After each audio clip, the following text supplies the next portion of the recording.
Hello lovelies, welcome back to Alake YouTube channel. In today's tutorial, I'll be learning how to cut and sew this long asymmetric skirt. It's a straight pencil skirt with the asymmetric effect at the front. So if you're interested in learning how to make this, please continue to watch this video.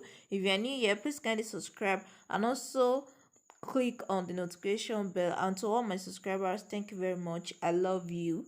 So now to start off, you must have your pattern paper on fold. You have to draft the skirt first.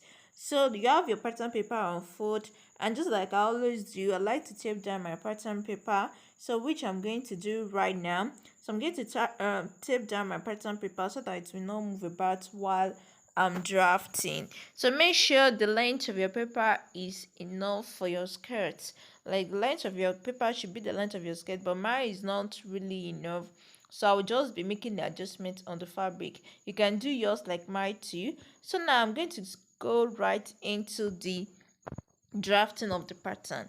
So to start off, I'm going to measure my waist to hip, just normally as we do our skirts, waist to hip, and also the waist to the knee. So the waist to the knee you're going to use here is where you want your asymmetric effect to start from. So I want mine to start from the 18 inches. That's why I mark my shoulder to the knee for 18 inches here. So I'm labeling the line here. The waist line is the top of the pattern paper, the hip line, also the knee line. So from where you want your asymmetric effect to start from, that is where should be your knee line. So that is where you're going to be cutting out. And the next thing I'll do now is to mark the 1/4 of my waist circumference. My waist is 28, so 28 divided by 4 equals to 7, and I just marked that. I added 1 inch for seam allowance. Then on the hip line, I marked quarter of my hip circumference. My hip circumference is 36, so 36 divided by 4 equals to 9, plus 1 inch for seam allowance. That's why I mark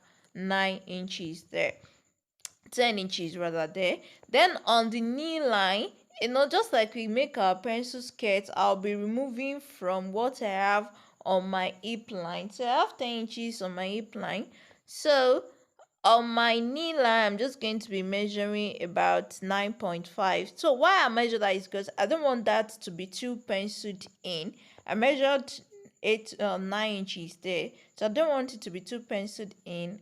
Before I would have used 8.5 or even 8 if I really want it to be penciled in, but I just remove 1 inch there. So whatever I measured on my knee line, I will make sure to take it straight down to the hem line of the skirt. So if you want your skirt to be really penciled in, you can remove 1 inch or 1.5 or 2 from what you have on your knee, on your hip line. So that is all for the front skirt here, like for the basic construction of our basic skirt here. So the next thing I'll do is I'm just going to open up my pattern paper. I told us that our pattern paper should be on fold, and after that I'll cut off the excess paper here. So after I've cut off the excess paper, I'll go ahead and just open it up like this. After opening it up, I tape it down again. So now we're going to be cutting out our asymmetric effect here.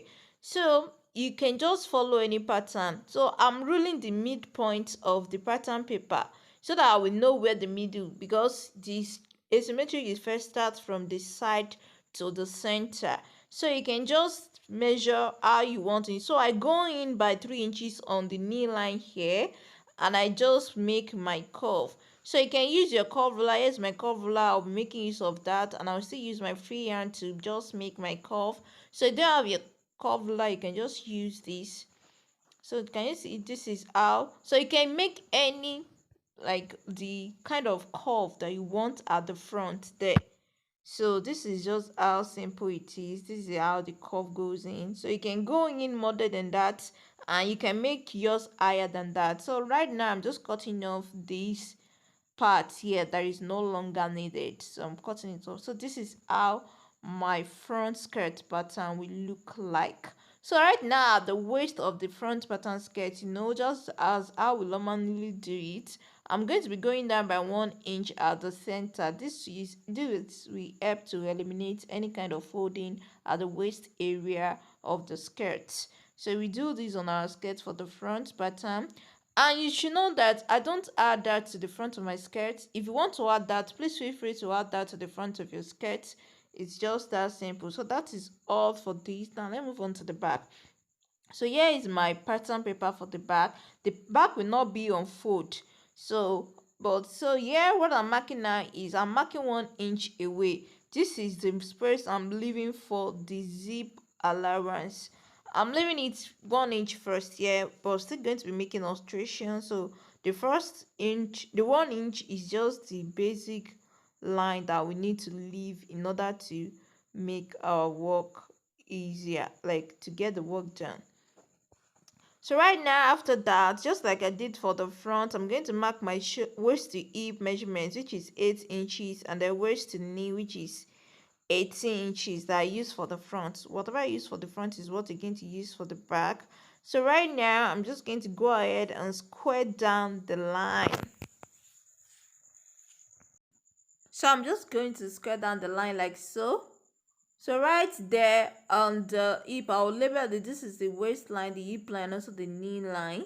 So on the waistline there, I'm going to mark quarter of my hip circumference plus 1 inch for that and 1 inch for sewing allowance. 1 inch for that, 1 inch for sewing allowance, which I'm going to take. Then I'll still add another half inch for the second dart for the back. You know, there is always 2 darts at the back sway. So I'll added that already to it. Then on the hip line, mark quarter of my hip circumference. My hip circumference is 36, so that is where I focus tonight. Plus 1 inch for dart allowance, that's why I mark. For sewing allowance, that's why I mark 10. Then on the knee line there, you know, just like we did for the front, I'm going to remove 1 inch from the measurement I have on my hip line. But because this is the back, we need to distribute the 1 inch on both sides. That means at the other side, where is the side towards the zipper area, I'll take half inch, and on this side towards the side seam, I'll take half inch. So if you can make your basic skirt, this is just going to be pretty simple, and I'm just going to go ahead and do this. So now we're going to move back to the top. So right now I'll be using my ball span. Half of my ball span is 3.5. My ball span is 7, so it sounds very bright. Took us 3.5. So I mark 3.5 there, and I go down by 5 inch for the dart leg, for the dart length. And I'm going to be doing half inch on both sides. So that means I take in 1 inch for the dart on the skirt here, and I told us that we'll be using 2 darts here at the back. That is the back sway, which is half inch. For if the person has big bum, like those that have big bum, you can use 1 inch as the second dart here. This is the back sway, so I call it the back dart, second back dart too, and that is it for that side. So right now the half inch that I mark on this side that are distributed here, I'm going to be taking it straight down. This is needed. This is what will enable us to have the pencil, the coffee effect at the back. So right now, I'm just going to be marking the rest of what I have there. So, you know, I have 10, then I'm remove 1 inch. That means I have 9. And from where I've removed the half inch on that side, I'm taking my 9 inches like that. So that is it. This is how our basic skirt will look like.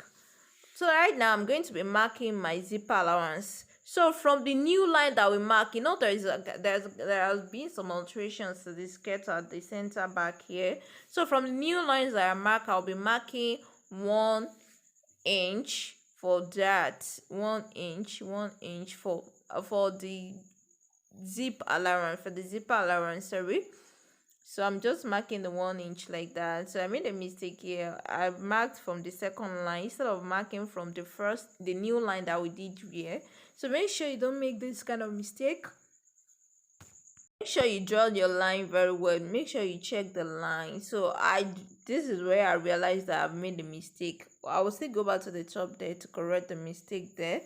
So just don't confuse the lines. Make sure you recognize your new lines, and the new line will serve as the zipper allowance at the back and also the opening for the back there. So this is how it looks like right now. So once you do this, you mark it out like this, then you have your back pattern for the pattern piece, and that is all for the pattern drafting. So I'm just going to label this is the back zipper allowance for the back here.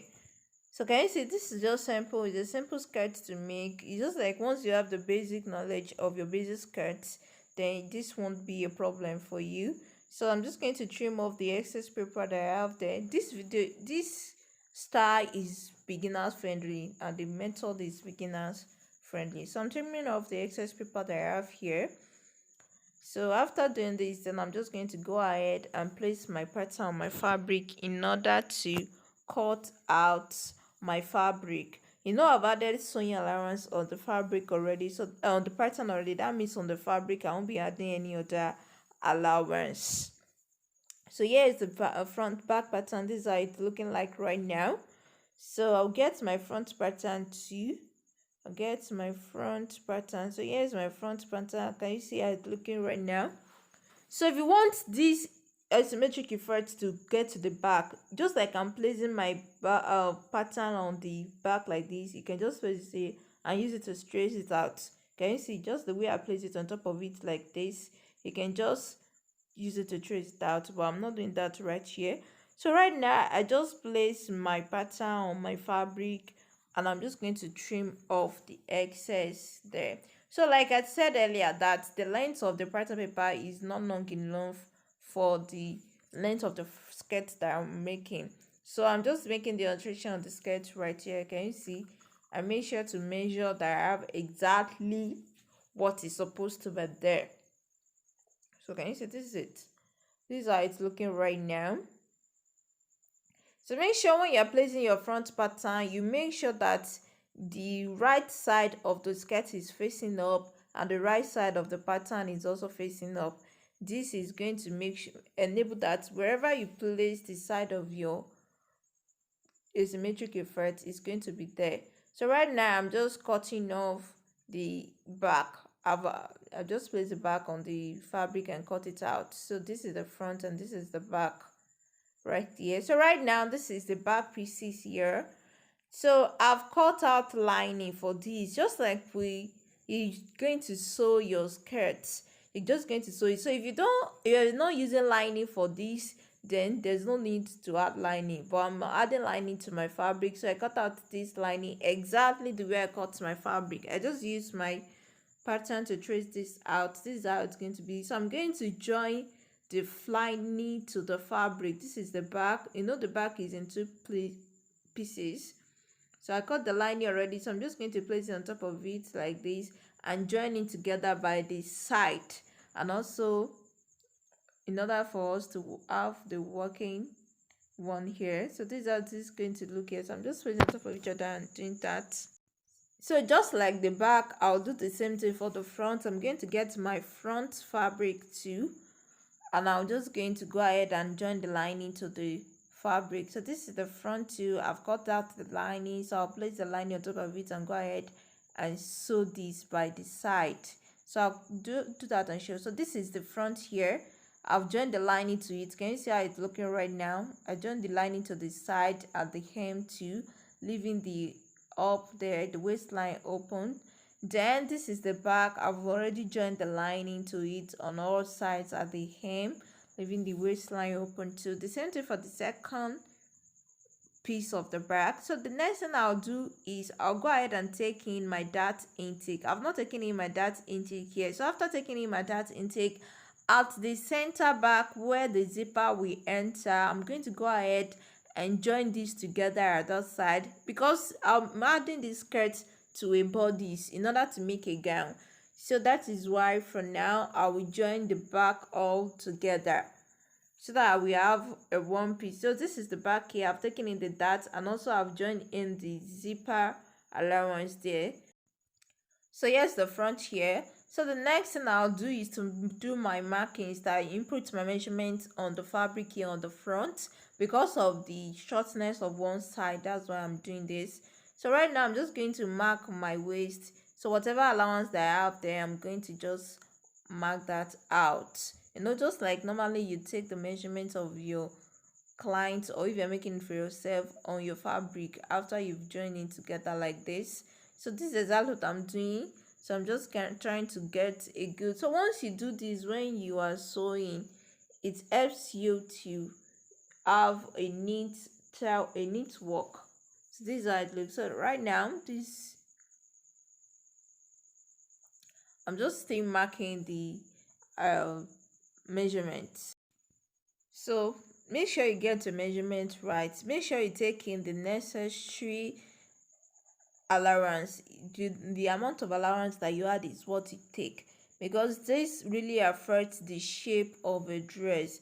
If you add 1 inch allowance and you're going ahead to take 1.5 or 0.5, that means there will be a problem, because the dress is going to be too tight or too loose. So make sure you take the necessary measurement. So right now I'm just going to go ahead and join this together to the back. We've joined the back together to make one piece like that. So I'm going to take this to the sewing machine and join this. So here is the back here. Here is the skirt. I've joined it together by the side. So at the back here, you're just going to lose about 8 inches in order to fix your skirt. So, and that is all for the making of our long straight asymmetric pencil skirt. This is how it's looking right now. So that is all for this tutorial. If you're new here, please kindly subscribe to this channel. Make sure to click on the notification bell so that you can get notified whenever I upload a new tutorial. And to all my subscribers, I have a thing coming up. I'm going to be sharing the details later with us, so make sure to subscribe so that you won't miss out on the announcement. So thank you for watching. Catch you in my next tutorial. Bye.